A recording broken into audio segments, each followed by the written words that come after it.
It's been 37 years since people in Grand Rapids held the first ever Pride celebration. It took place at the Monroe Center Amphitheater, now the site of Rosa Parks Circle. I sat down with someone who was there that day about how much has changed since then and what progress still needs to be made. This afternoon has been a long time in coming. It was June 19th, 1988. Organizers of Grand Rapids' inaugural Pride celebration took the stage with one major goal. We want to be integrated into the rest of the world. The people who went down in 87 down to the March on Washington came back and were like, we have a community in Grand Rapids. We need to do something with that. Amina Shakur, 13 at the time, was part of that community. So I did attend the first Pride. My brother's response to seeing it was, oh, there's other people here like you. So I knew at a very young age. Back then, Amina says there weren't many places people in the LGBTQ+ community could be openly themselves. Bars were the one safe place for a long time. Also, at that time, we did actually have a coffee shop and bookstore, Sons and Daughters.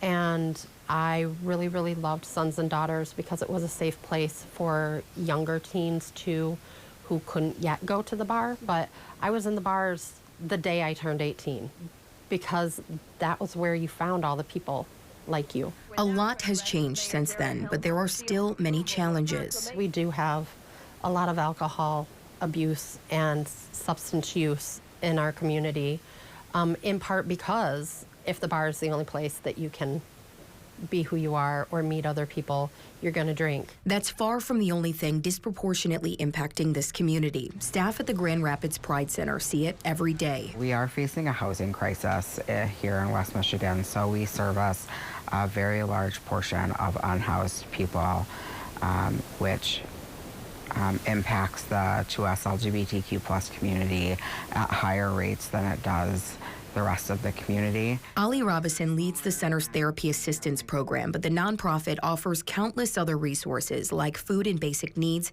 gender-affirming clothing, a health equity program, and a safe space for anyone to drop in. We bring in community partners here to meet with our clients, to meet them where they're at. And that's something we take a lot of pride in. Jazz McKinney, the Pride Center's executive director, says it hasn't gotten easier over the decades, but things are different. When I was coming out, I had to find out what, a gay person was or a lesbian or anything like that. I looked it up in an encyclopedia, which of course probably wasn't the most up-to-date definition either, but I didn't have the internet. I didn't have a computer when I was growing up. Jazz is grateful information can now be accessed at our fingertips, and science and medicine have led to a significant decline in AIDS. But now we're dealing with all sorts of other things. A lot of racism, ageism, ableism, sexism, xenophobia, all of those things we still experience within the queer community as well. The desire shared on the stage of that first Pride still ringing true today. At its core, people still want to be seen and heard and loved. And it's Jazz's goal each and every day to make that happen. I think just being there, being accepting and loving on people is the best way to move forward. Be sure to catch our half-hour special Profiles in Pride that airs Tuesday night at 7.